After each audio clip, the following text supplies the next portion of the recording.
Awang, Lexus belakang tu ada jual tak? Oi, ada mai ni Lexus IS 250 19 inci sport rim, Brembo disc brake besar punya, semua JDM style. Cantik-cantik, sui-sui, bocau-cui 2.5 V6 engine. Ini harga dulu nak jual 50,000, kereta baru dekat 200,000. Sekarang rear wheel drive punya 2.5 engine V6 awang jual 29,999 saja, you sudah boleh dapat yang ini JDM punya style. Okey, awang bawa kau orang pergi tengok dalam dia.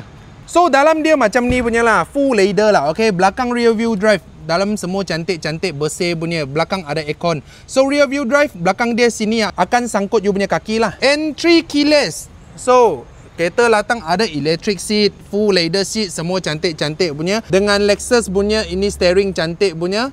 Latang ada TV sekali. Selain JDM, awang ada satu JDM budget punya. Ini baru sampai saja.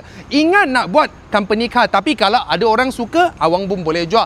Honda Civic EK99 punya style. Ini awang nak jual 5,999 harga jackpot. Okey, kereta cat dia cantik-cantik. Lampu dia JDM style. So, you tengok yang panjang punya, belakang buntut dia pun sangat cun-cun punya.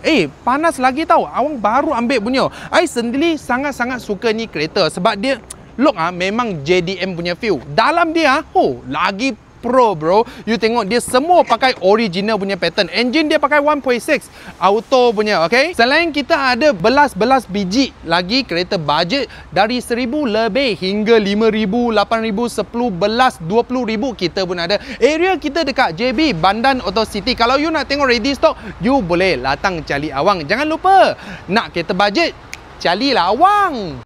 Follow awang, dapatkan info dan knowledge kereta.